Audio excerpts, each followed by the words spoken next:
Salut à tous, c'est Nico pour Star TCGFR. On se retrouve aujourd'hui pour un format assez complet. Une fois de plus, un débrief de tournoi, même deux débriefs de tournoi, puisqu'on est parti au PQ de Brest, puisque c'est à Brest et qu'on est à côté, et au Showdown de Brest, qui a eu lieu le lendemain, donc une autre boutique qui organisait son Showdown en se disant, comme ça, les joueurs du PQ allaient venir au Showdown aussi. Donc c'était l'occasion de se faire un gros week-end Star Wars comme à Lille, mais à domicile cette fois, donc beaucoup plus pratique, beaucoup moins fatigant aussi.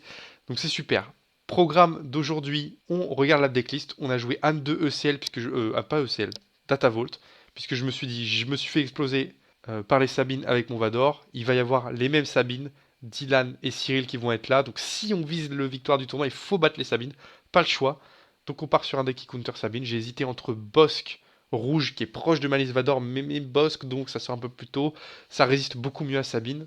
Et ça me permet aussi d'utiliser des cartes différentes que dans mon Vador pour moins subir justement.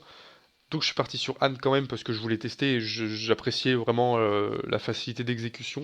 Donc je suis parti sur Anne, on regarde la liste, on débrief le PQ et le showdown et puis on regarde les récompenses.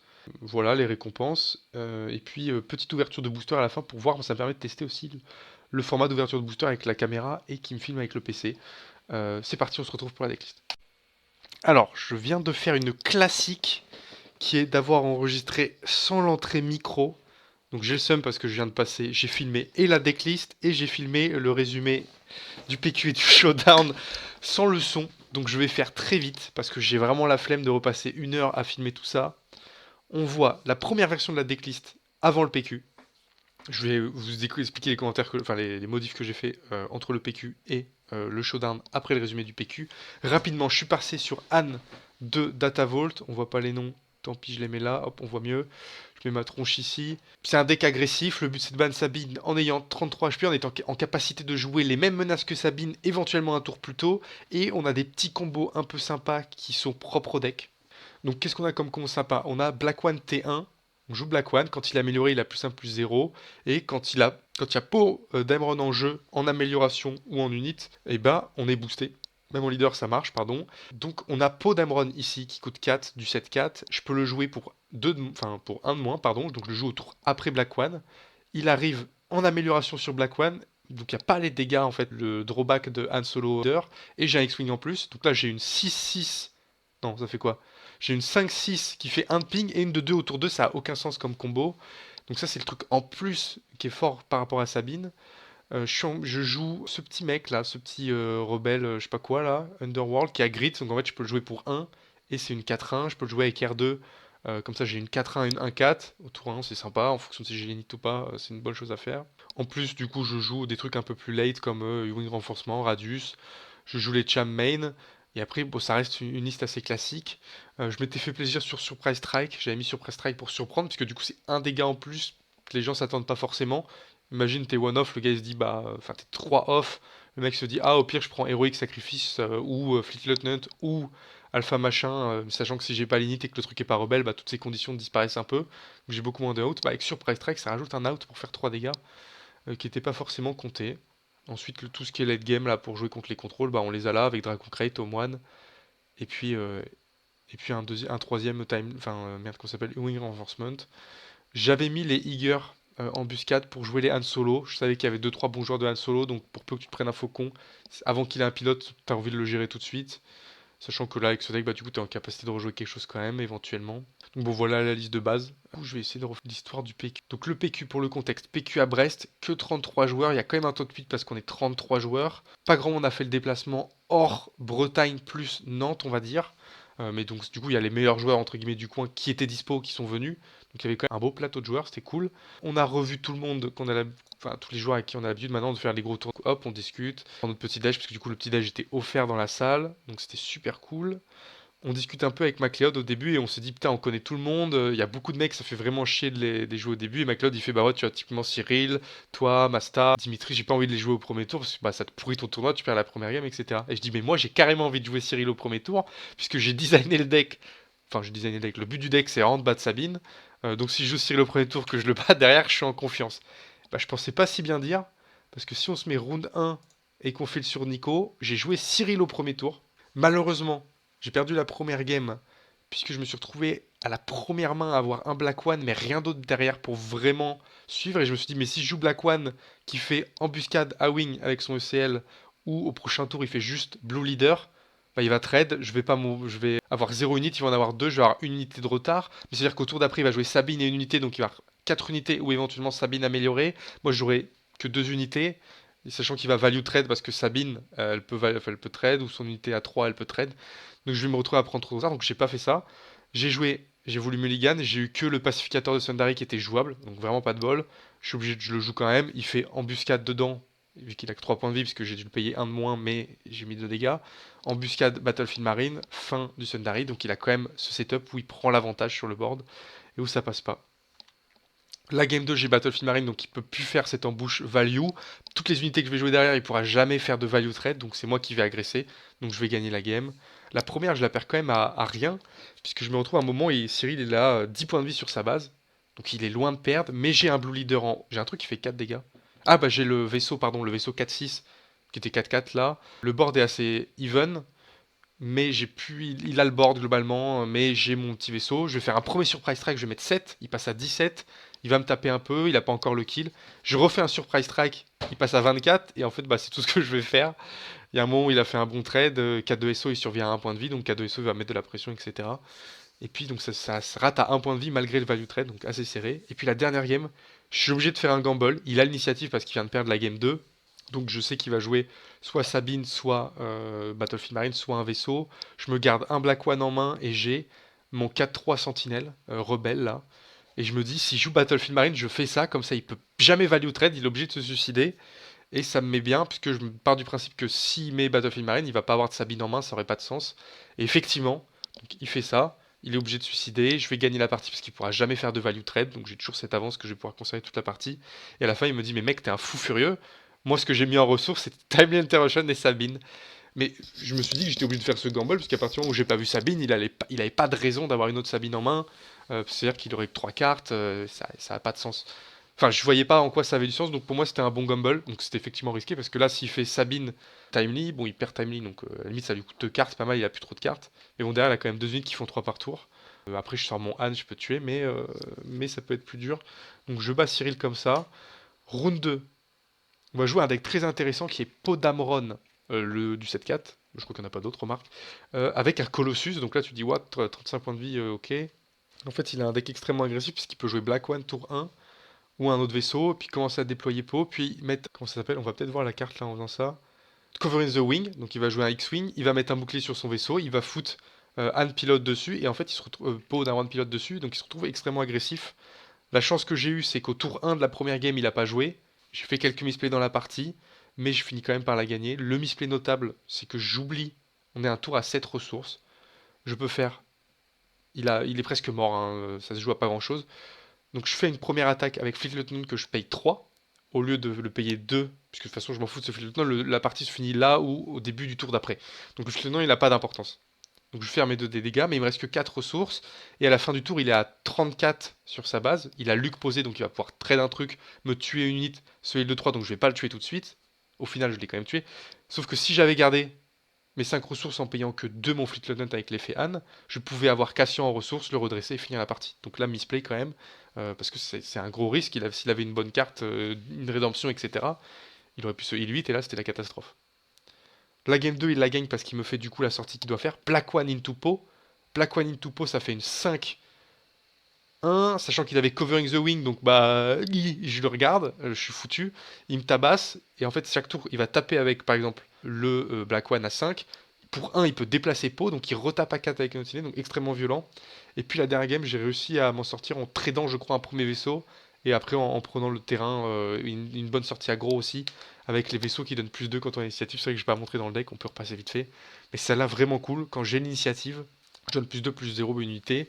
Si je fais avec les Féan, j'ai une 4-4, donc ça sort au tour 3, j'ai une 4-4 qui donne plus de plus 0 unité, donc j'attaque direct en une action, je joue tout mon tour, c'est-à-dire que j'attaque avec mon unité, je pose une unité, donc bah, j'ai tout le temps l'initiative, donc ça snowball parce que je peux le rejouer le tour d'après, refaire plus 2, le vaisseau 4-4 c'est trop chiant à gérer, etc.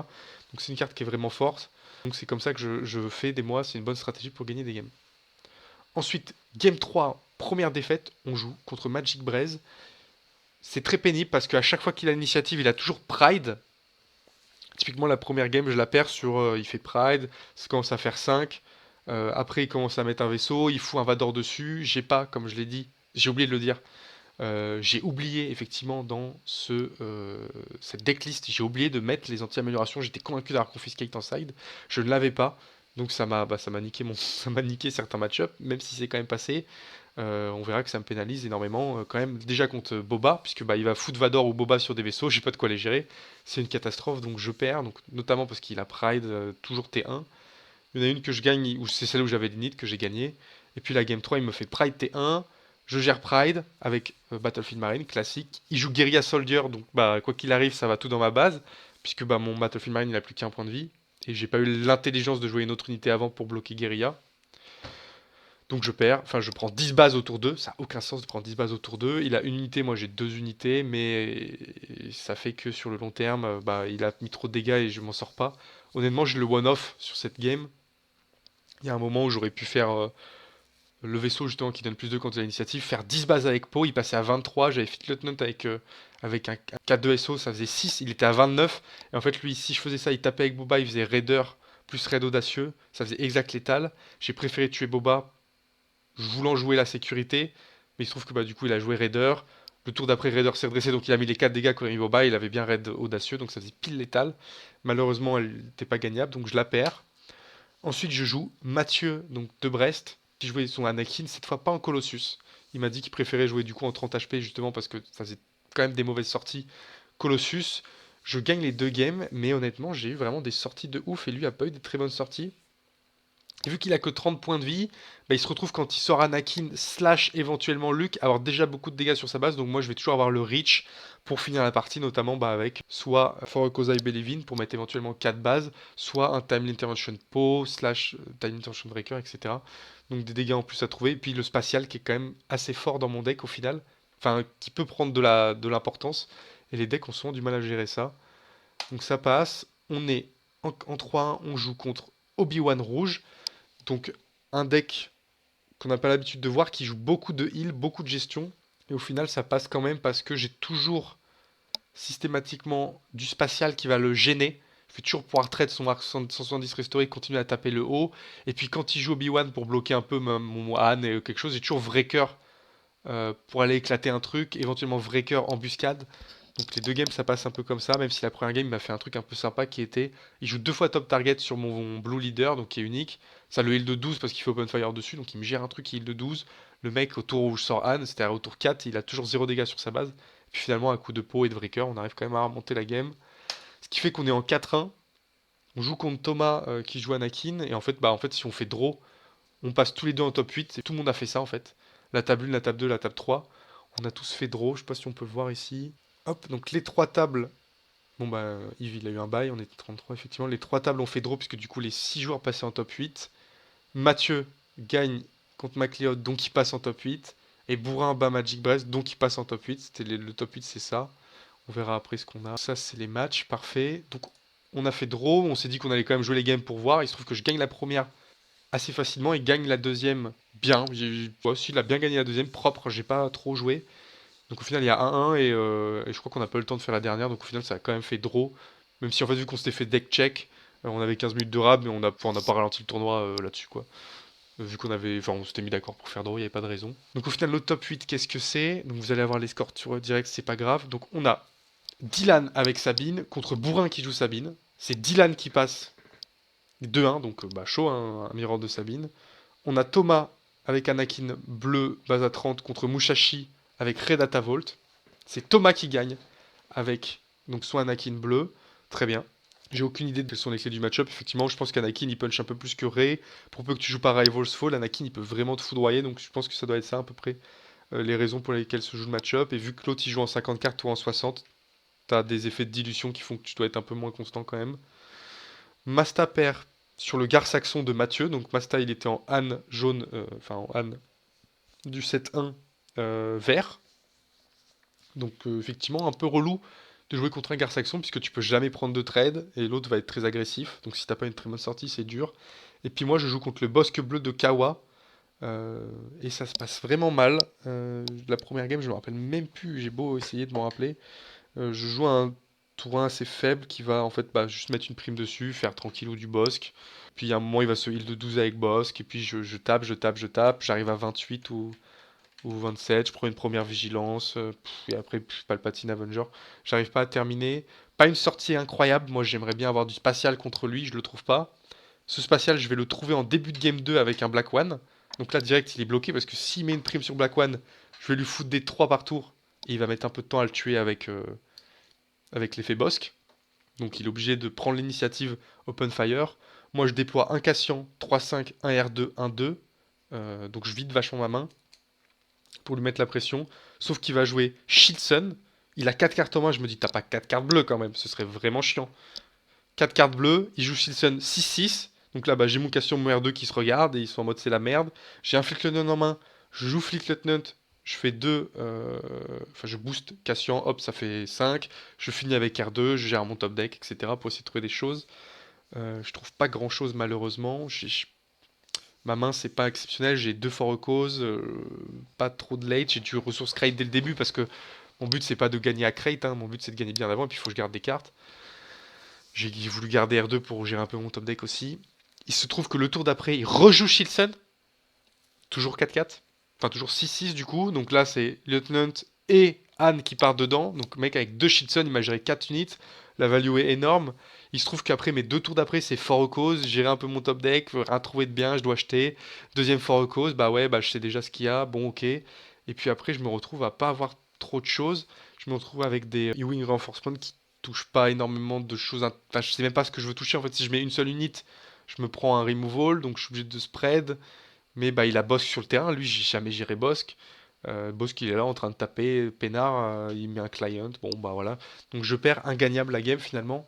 Donc un peu dur parce que je pense que tous les autres match-up étaient jouables. Probablement plus que. Enfin, en fait, non, ça dépend que de la sortie. Je pense que Bosque, je peux le battre. Donc j'ai pas vraiment trop d'excuses. Plus sur la manière dont c'est sorti. J'estime pas avoir mal joué non plus. Bon voilà, il n'y a pas trop de choses, il faut juste se méfier quand tu balances 4-2 SO contre un deck bleu-noir, parce qu'il te no glory only result, et là tu te fais perdre en plus 10 cartes de ta main, donc c'est la catastrophe. Le mieux c'est de le timely dans un truc, et tu fais 3 bases comme ça, s'il y a débordement ça fait un petit bonus en plus. Semi-finale, on a donc Dylan donc Anakin contre Sabine, c'est Anakin qui gagne 2-1, et Bosque contre Gar, Bosque gagne 2-1. Match-up compliqué pour Bosque, je pense, parce qu'il met des primes, donc il a beau ping, bah en fait, le mec il a toujours une amélioration, donc il a toujours ses buffs de dégâts. Donc ça m'étonne pas qu'il ait pris une game. Après Kawa, très très bon joueur. Mathieu, je pense qu'il tryhard, enfin il tryhard moins, c'est pas le terme tryhard, mais il a beaucoup moins d'XP que Kawa, donc peut-être que ça a joué. En tout cas, on se retrouve en finale avec Anakin contre Bosque Bleu, et c'est Bosque Bleu qui gagne 2-1. Apparemment, Anakin a gagné la game 1, j'étais parti moi à aller faire autre chose. Bosque Bleu gagne la deuxième en 1 heure. Et puis finalement, bah, Anakin s'écroule sur la dernière. Si j'ai bien. Enfin, c'est Thomas qui m'a raconté, mais il y a eu un moment où il a eu Crate. Il commence à balancer une Perius sur Crate, je sais pas quoi. Il oublie à un moment de faire un effet Crate qui aurait fait qu'il aurait mis 7 en plus à la base. Vu qu'il a passé 7 dégâts à la base, Thomas il se dit bah je suis loin de le tuer, il doit avoir 9 PV. Je vais jouer des unités. Et en fait, bah, il joue des unités, du coup l'autre prend l'initiative. Et du coup, bah, il va pouvoir gérer Crate avec un removal, genre abattre le dragon quoi, pour 4, donc il prendrait que 4 bases. Alors qu'en fait, si Thomas avait pris l'init, et il a mis les 7 dégâts, hein, donc imaginons 16, il prend l'init, il tape avec Crate, donc il est supérieur, donc il fait que 8, 24, sauf que derrière, bah, si t'abats le dragon, tu prends 4, t'es à 28, c'est plus pareil, ça se joue à moins de choses, mais bon, apparemment, il pense qu'il aurait peut-être pas quand même gagné, mais bon, ça fait un écart de ouf, parce qu'il a pas pensé à faire le trigger de Crate. Alors, ce que je lui dis, je dis, bah, enfin, il était d'accord avec moi, tu sais, finale de PQ, le petit stress, parce que Calif à Vegas et tout, Calif au J2 en tout cas. Donc, petit stress, finalement, Kawa gagne. Bravo à lui, Kawa, donc il ira à Vegas, son jour 2, représenter la France. C'est bien, il y a beaucoup de représentants français. Puis c'est un bon joueur, c'est un très bon joueur contrôle, Kawa, ça fait vraiment plaisir à chaque fois de le jouer. Et là, ce qui m'embête, c'est que tu vois, le jouer avec ce deck-là, je trouve ça moins fun. Donc, quand moi je joue à 2, moins fun que quand je joue Vador, parce que Vador, je trouve que le puzzle est plus marrant, vu que je joue des grosses unités un peu costauds et que j'en joue plein de petites, un peu tricky avec bah, Basine entre autres, Basine MVP. On a du coup le showdown ici, on va aller voir ce que ça a donné. Donc j'ai modifié le deck effectivement entre temps, j'ai mis les trucs anti-amélioration, donc j'ai fait Confiscate en side et Fang Fighter en main deck à la place de Attaque Surprise. Évidemment, Attaque Surprise c'était une catastrophe. Se mettre les matchs, on a déjà le spoil. Attaque surprise est sortie pour Fang Fighter. Et le Eager Escort, je savais que ça allait pas jouer Anne aujourd'hui, je l'ai viré pour mettre Confiscate. Donc voilà, donc on est game 1, on joue Musashi, donc avec Redata Vault. Et on va faire un draw, la game est beaucoup trop longue. La première, je la gagne bien. La deuxième, il rampe.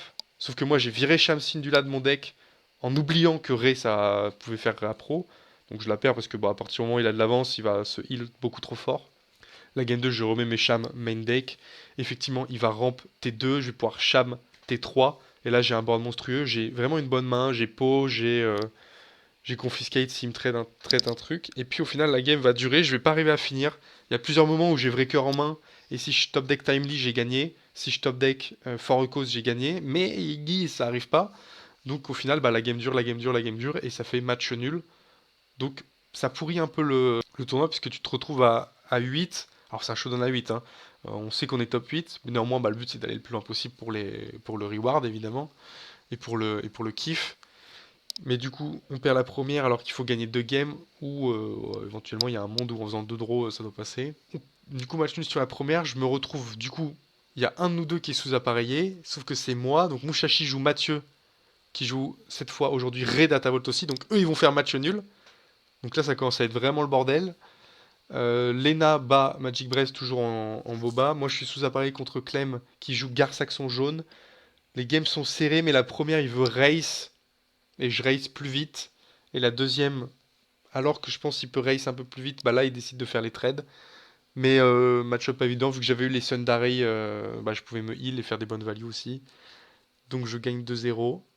Et donc là en fait pour passer, la petite arnaque c'est que du coup vu que Mathieu il avait gagné sa première game et moi j'ai joué contre Musashi qui a fait 2 matchs nuls, je suis sous-appareillé une nouvelle fois, enfin je suis pas sous-appareillé mais lui il est sur-appareillé et du coup il joue Lena, donc en fait même s'il perd il est sûr de monter, je crois que c'est ça après la round 2. Ouais, c'est ça, il est surappareillé, il a une meilleure résistance, donc il va jouer là en étant surappareillé, donc il aura forcément une meilleure résistance que moi. Donc je suis obligé de gagner si je veux top 4. Et il se trouve que je rejoue cet enfoiré de Magic Braze, qui joue encore Boba rouge. Cette fois j'ai les cartes pour enlever les upgrades. J'ai une première main que je garde pas. Erreur du français, je sais pas pourquoi j'ai pas gardé. J'ai ma 2-3 grit et je me dis, ah bah non, c'est bête de faire effet Anne et d'avoir une 4-1. En fait, j'ai juste à la mettre là en 2-3 et elle prendra les dégâts directs, ça va la buff. Donc je suis un bolos. Et j'avais Fang Fighter en main surtout. Je me ligane, j'ai rien de particulièrement utile. Il va faire Bombardier T1, Vador T2. Bon bah voilà, je prends 5 ou 6, 7, 8, 9, 12 000, je prends je sais pas combien de dégâts par tour, 7 ou 8 dégâts à chaque attaque de Vador, et donc je reviens pas là-dessus. La deuxième, j'ai l'init, je la gagne. La troisième, il me fait encore Pride, Guerilla Soldier, mais cette fois, j'avais été malin. Avant de trade le Pride, j'ai joué Cassian. Donc du coup, j'avais une 3-5 pour tanker le Guerilla. J'ai pu tout foutre dans Cassian. Trade Pride, il prend l'init. Il fait 2 avec Guerilla. Bon, c'est pas... Voilà. La game dure un peu, mais j'y gagne pas, c'était trop fort. Je me suis encore retrouvé avec Vador. Ah oui, c'était Vador sur Fire Spray. Oh, le cauchemar. Donc ça fait une 7-7. Évidemment, j'ai pas touché de trucs pour enlever les améliorations. Il a une 7-7 qui fait 2 dégâts indirects, plus le dégât indirect de Boba, plus le dégât de Vador, plus quand Vador tue un truc, puisque j'avais tellement d'unités qui ont pris plein de dégâts indirects qu'il y a toujours un moment où il allait tuer. Donc hop, ça tue une unité, ça fait un base, et je reprends un dégât sur unité, donc ça fait genre une attaque à 12 dégâts, ça a aucun sens. Et donc je finis par la perdre assez close, hein. Je pense qu'il avait 25 ou 27 sur sa base à la fin, sur une base à 30. Et ça passe pas, donc on perd, on se retrouve cinquième dur, puisque du coup Mathieu effectivement a une résistance plus forte, puisque du coup il a joué Lena qui l'a battu, mais du coup la résistance est au-dessus. Mushashi a réussi à comeback avec 5 points, une victoire et 2 draws. Et Magic Braze est devant, puisqu'il a 2 victoires, donc ça, y a pas de doute. Donc après si on regarde, alors c'est bugué, pourquoi c'est quarterfinal? Donc on a Lena contre Mathieu. Mathieu avait perdu 2-0 en dernière game de round, et visiblement il a gagné 2-0 en game de top. Donc dur pour Lena parce que peut-être que Mathieu a pris en XP sur son deck, il l'a monté ce matin, la Red Vol. Donc peut-être qu'il monte en XP. Alors j'ai pas les réponses, hein. Je suis allé tourner la vidéo justement. Je suis rentré chez moi, tourner la vidéo et manger. Donc Mathieu gagne avec Ré. Mushashi avec Ré bas Boba jaune, ça m'étonne, c'est logique. Il a tellement de restore qu'en fait, il peut mettre tous les dégâts directs dans sa base, il va les restore direct. Donc je pense qu'effectivement, c'est pas une difficulté pour Ré, clairement. Et puis du coup, final, Ré contre Ré, match retour, donc ça avait fait draw en ronde 2. Et là, on est Mathieu qui gagne. Cette fois, il a pris sa revanche, entre guillemets. Il gagne 2-0, donc bravo à toi Mathieu. Donc tu as gagné les deux showdowns de Brest, donc là tu es l'homme à battre clairement pour le 7-5. Donc voilà pour le petit débrief, on passe à l'ouverture des récompenses, il y a eu beaucoup de récompenses. Si on résume le coût des tournois, puisque du coup je suis sur Brest, pas de frais de logement, pas de frais de déplacement, admettons 2 balles d'essence, au slash de tram. 35 euros le PQ, on avait le repas offert, le petit déj offert, le café en illimité. J'ai payé peut-être 2 bouteilles d'eau à 2 balles et on m'a offert un cookie. Donc j'ai eu un cookie bonus. Et le showdown c'était 12 euros. Donc là maintenant on passe sur les récompenses pour voir le volume de récompenses qu'on a eu pour ces 47 euros du coup. Alors c'est parti donc pour l'ouverture, la démonstration des récompenses, du showdown et du PQ. Alors comment je fous le PC pour être bien aligné là? Donc je ferai le montage après. En tout cas, donc récompense du PQ en premier. Donc on a la carte promo du top 8. Je sais pas si c'est net là-dessus. Ça a l'air à peu près net, c'est pas mal, on profite. Deux Black One, du coup vu qu'il y avait 100 et quelques Black One normalement à distribuer, mais on n'était que 33, donc il a pu nous en donner deux.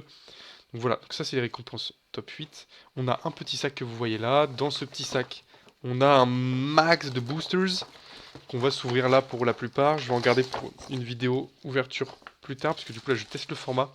D'avoir ma tête ici et les boosters, les mains ici. La webcam est un peu décalée, c'est un peu dommage. Je travaillerai ça. Donc le petit sac, bah ça fait plaisir en vrai. Petit sac Star Wars Unlimited carrément. Il est bien beau. On a un max de boosters. Donc on a combien de boosters 7.4? Je pense 12, hein, une demi-display. Donc 12 boosters 7.4. Voilà, donc que vous voyez ici, hein. Donc ça me fera ma vidéo d'ouverture le prochain jour. On a des weekly. Oh, c'est des weekly étincelles de rébellion, trop stylé. Bah écoutez, on va en ouvrir quelques-uns. Parce que ça fait très longtemps. Ah, moi je sais pas si j'en ai gardé un scellé. On en garde au moins un scellé, puis on va en ouvrir 2-3 là. Et puis des weekly 7.4. Donc ça fait 6 weekly 7.4. Donc carrément cool. Donc ça c'est pour les récompenses du PQ.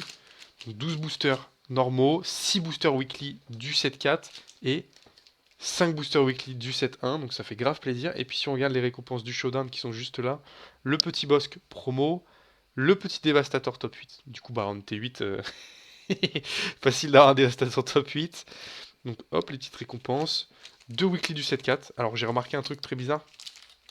Je vous dis, hey, tu nous arnaques, c'est pas des weekly 7.4. Les weekly 7.4, ils ont le code barre là qui est tout petit. Et eux, ils ont des gros, donc c'est du 7.3. Et en fait, non, c'est bien du 7.4. Donc on va se les ouvrir parce qu'il m'en manque pas beaucoup des weekly 7.4, j'en ai pas beaucoup ouvert.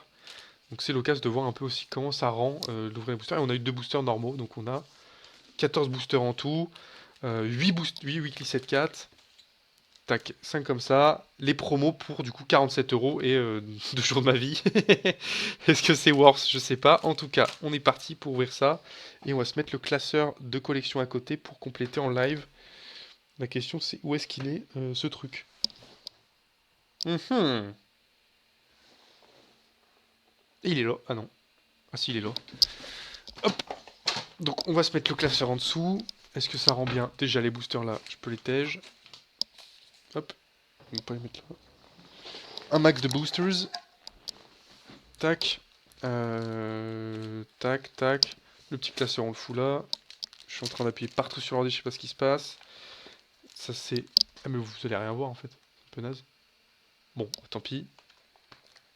Allez, on ouvre un premier booster, donc weekly. Du 7.4. Ah ouais, c'est l'enfer, c'est les plus chiants à ouvrir de l'histoire de l'humanité. Donc le but c'est de choper la Han Solo Lège, clairement. Alors, qu'avons-nous là? Un petit Chewbacca qui est là, donc je l'ai déjà. Un petit Krennic qui est là, donc je l'ai déjà. Une petite Leia Organa foil. Est-ce qu'elle est là? Leia Organa foil, j'ai déjà. Donc vous voyez pas, mais elle est là. Tac. Faut que je revoie un peu le setup là pour l'ouverture. Deuxième booster. Oh, c'est trop pénible. Pourquoi ils ont arrêté les boosters papier, quoi? Ok, on le détruit. On a un capitaine Tarkin. Je sais pas si je l'ai, le capitaine Tarkin. Je pense qu'il va aller par là, hein. 13. Hop, il va là. Le petit nuée de droïdes Vulture. Et derrière, on a un Chewbacca foil. Donc, est-ce qu'on a le droïde Vulture? Oui, il est là. Est-ce qu'on a le Chewbacca foil? Oui, il est là. Donc, beaucoup de doubles, tant pis. Tac, tac. Oh, j'ai réussi très vite celui-là. Je suis à l'envers par contre. On a un Y-Wing de l'escadron Red, qui est déjà là. Un Faucon Millennium blanc, qui est déjà là. Un BB-8 foil, très cool, je l'avais pas. Est-ce que j'ai des sleeves? On va foutre dans cette sleeve à l'arrache. C'est pas très bien. Ça me va pas. On va mettre dans une sheet sleeve. Ah mais je l'ai déjà BB-8, punaise. Il est là, vous voyez pas mais il est de l'autre côté du classeur. Super. Pourtant il y a des trous dans le classeur. Hein. Peut-être qu'il y a une question de rareté. Hop. Donc ce qui est bien sur ces weekly, c'est qu'il y a une foil à chaque booster, contrairement à avant où il y avait des boosters rares foil et rares non foil. On commence par un IG88 rare, donc lui je l'ai pas, c'est sûr. Il est 9, donc il va ici. Hop, j'ai déjà vimé, parfait. Capitaine Tarkin. IG88 foil, donc là cette fois je l'ai pas, c'est sûr. Hop, petite sleeve du coup. Tac. Tac.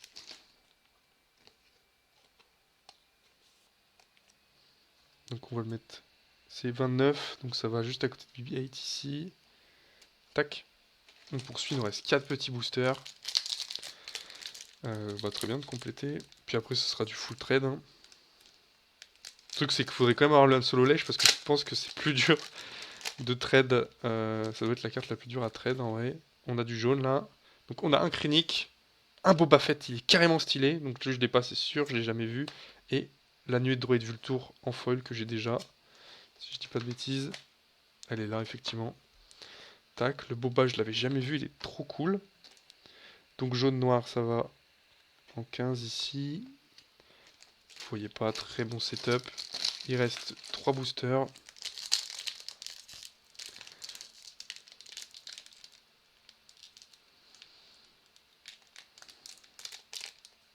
Ah, j'avais trouvé une strat tout à l'heure qui ne marche plus.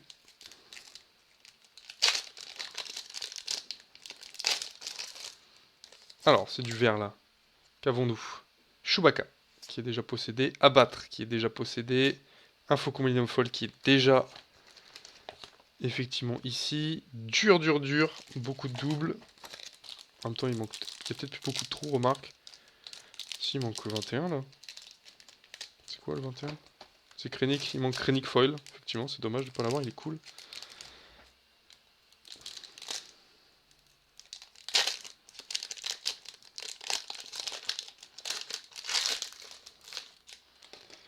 Chewbacca. Red 5, stylé. Donc lui, je l'ai pas, c'est sûr, je l'avais jamais vu. Et Hera Syndulla Foil, très stylé, je sais pas si je l'ai. Hop, petit Hera. Je l'ai pas, très bien. On va foutre la sleeve. J'ai perdu les sleeves, ils sont là. La petite Hera Foil. Carrément cool. Tac, tac, tac. Pas de Han, toujours pack.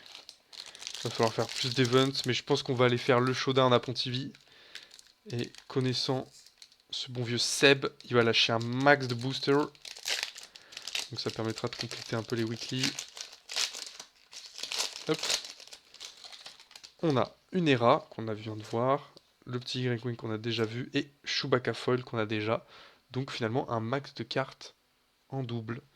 Bon, voilà pour cette vidéo, j'espère que ça vous a plu. N'hésitez pas, et même faites-le, abonnez-vous, likez la vidéo, mettez un commentaire s'il y a des cartes là-dedans qui vous intéressent, peut-être même au trade, pourquoi pas, pour essayer de compléter un peu ce classeur. Et puis on se dit à très vite pour une prochaine vidéo. Ciao tout le monde!